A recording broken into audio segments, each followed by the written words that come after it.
So, are you looking for a large diaphragm condenser microphone for voiceover work, for live streams or podcasts that's under $150?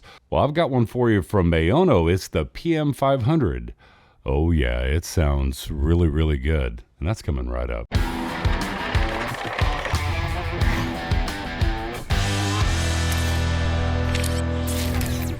Now, the first thing I'm going to say about this microphone is that it is built like a tank. It has an all-metal construction, and it comes in at 370.1 grams.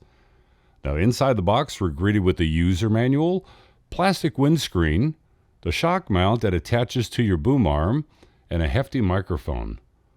Now, just look at the size of that capsule. It's 37 millimeters in diameter.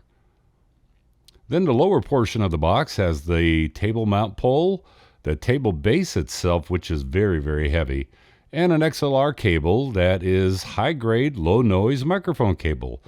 Well, how do I know that? Well, it says it right on the cable.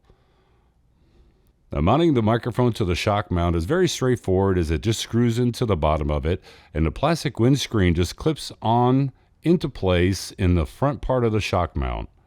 Now, if you use a table mount, it's very easy to set up, but I have mine mounted onto a spring-loaded adjustable boom arm. Now, if you're wondering about the specs, I'll go ahead and post them here for you to check out. Now, the frequency ranges from 20 hertz to 20 kilohertz, and it does require 48-volt phantom power. By the way, if you're wondering, all the audio that you've been listening to is from the PM500, and I've done no post-processing to this audio at all. What you're hearing is straight raw audio going into my Zoom recorder. Now, with this microphone having a cardioid polar pattern, it should just capture my voice and reject a little bit of the sides and pretty much block out everything from the rear. But let's give that a quick little test with some no copyright music, and we'll see how it rejects the noise and how it picks it up. Front of the microphone, side, rear,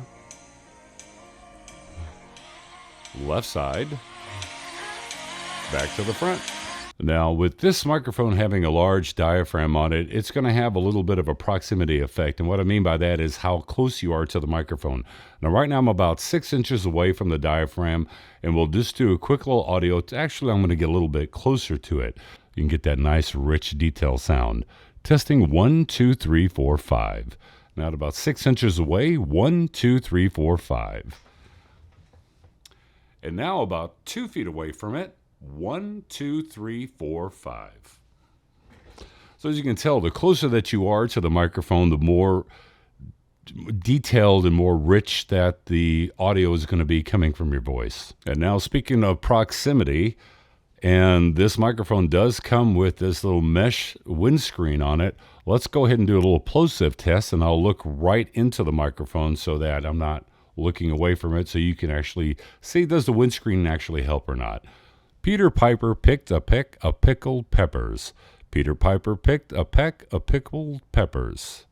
So we'll see how much plosives that it picked up. So yeah, in my opinion, this is a very nice sounding microphone from Maono.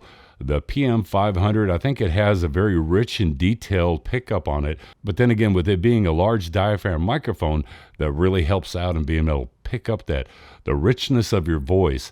Now, considering that this is raw audio, just imagine if there was a little bit of post-processing done to this and a little bit of compression added, you could really get a nice sound out of this microphone. As always, product links in the description below so that you guys can check it out for yourself. Thank you to Maono for sending me this microphone for review, and I'll catch you in the next review. Bye-bye. Now, with this microphone having a cardioid polar pattern,